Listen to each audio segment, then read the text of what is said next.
you know what? Here's how I start. I start with a distant relative of mine. He's got to be related.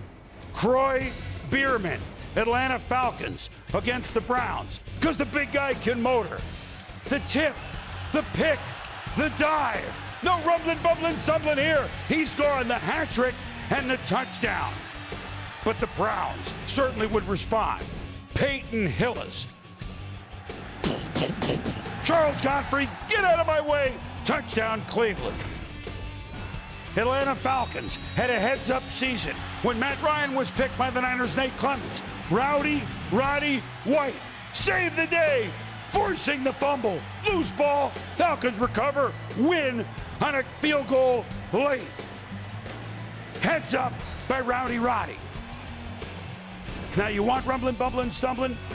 Dan Connolly, Patriots, not to be confused with Devin Hester, Bears. But look at the big fella, number 63. And you think the Packers really want a piece of him? Not really. Rumbling, bumbling, stumbling. 71-yard return. One of the great catches. Tavares Jackson throws it for the Vikings. Sidney Rice boils the Bills. Touchdown between a pair of Buffalonians. Chris Johnson, the pinball wizard himself, against San Diego. Whoop! And then whoop! And then turn on the afterburners. Where's the end zone? There it is. Touchdown. Don't be fooled by the uniforms. The Green Bay Packers, Donald Duke, the driver, the veteran, shakes one tackle, the Niners, shakes another, a third.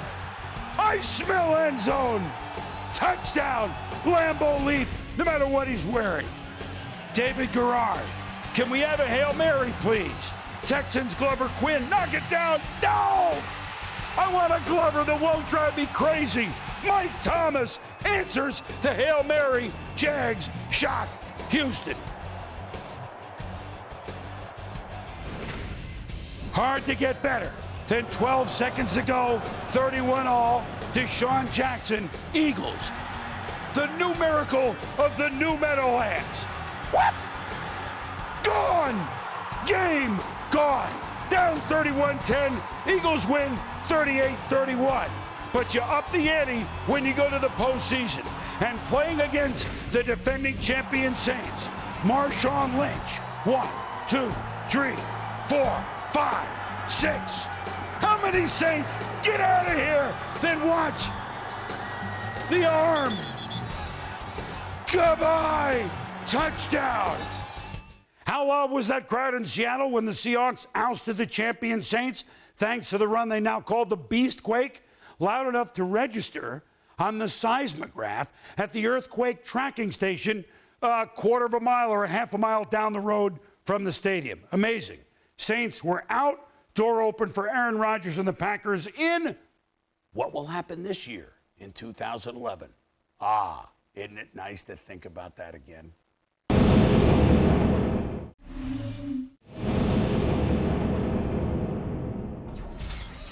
Well, the year of the quarterback and quarterback ratings, you always want to look at the ratings for fantasy football purposes. So here they are paralleled with the total QBR numbers of those top 5 fantasy quarterbacks according to espn.com. I think significant here is that total QBR and fantasy value not exactly the same. Think about it. A meaningless touchdown with your team and your quarterback up 14 late in the game. That's great for fantasy points, but really has less of an impact for total QBR. Just some perspective on even more stats and numbers and rankings. Now, this entire total QBR explanation over the last hour into a lot of detail. Let's go back to the big pillars of it to help you understand where the numbers come from that we'll be talking about during the season. Each play is assigned a point value based on the team's expected points before and after the play, and that's been determined by research play by play over the last 3 years plus the National Football League. Quarterback receives appropriate credit or blame based on his contribution to that play. Thus, the next important pillar, the contribution is weighted based on the importance of the situation in determining the game outcome. So if it happens close, if it happens late, that means more than if it happens in a blowout or if it happens earlier in the game. And the contributions are averaged across all plays, so it's 0 to 100. 50 is average, and if you're 75 for the entire season, that is MVP level. One last thought, and a look ahead perhaps with our colleague Trent Dilfer again. Guys, I've seen behind the curtain of NFL personnel departments. I know how the quarterback position is evaluated. I myself have been the product of good and bad evaluations in the NFL. And to finally have a number, QBR, that quantitatively states what winning and losing quarterbacking is, and to have everyone speaking the same language is paramount. 5 to 6 years from now, I believe personnel offices throughout the league will be using total QBR to talk about NFL quarterbacks. The QBR is a game changer in the game of football.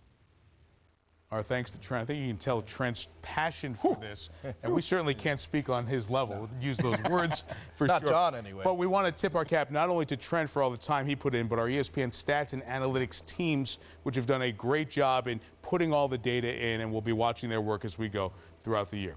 What do you guys always say? What's the most important thing in football? Winning football games. Right. Well, look at these measures of wins as just some perspective and context for this. If you win the turnover battle in a game, you win 78.4% of the time in the NFL.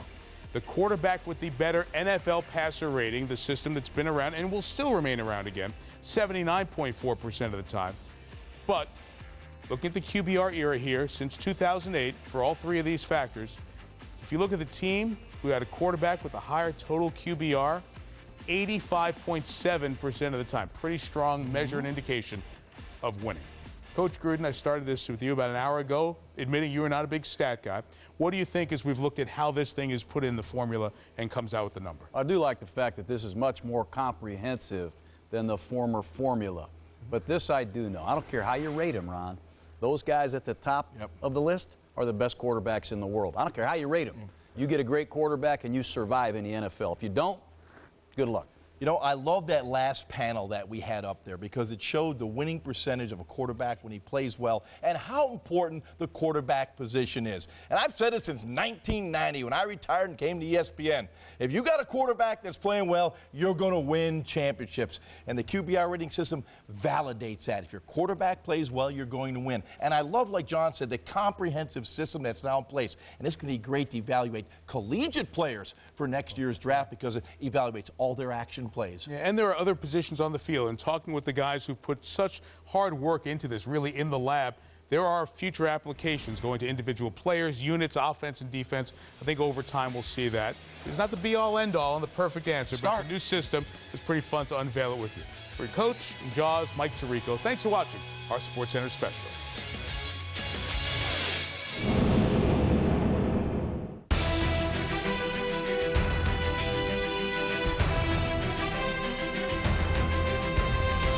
The executive producer, one of Green Bay's leading men, and the most underrated football star of the last decade, today on Presents.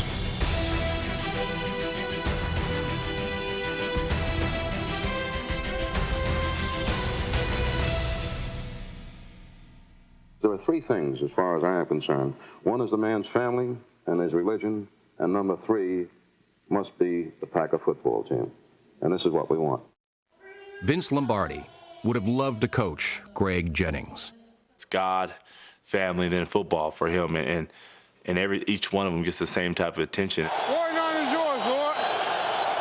We gonna call him Pastor Greg because you know he know the word that good too. That's just who I am. Because I have daughters, I want them to see a great example as not only a father, but as a man. He changes diapers, he gets them dressed, he does bath. He is the best. I know Greg has his priorities straight. It's family first. They got 3 daughters now, all with 4-letter names starting with A. Don't ask me to repeat them all. It's fun being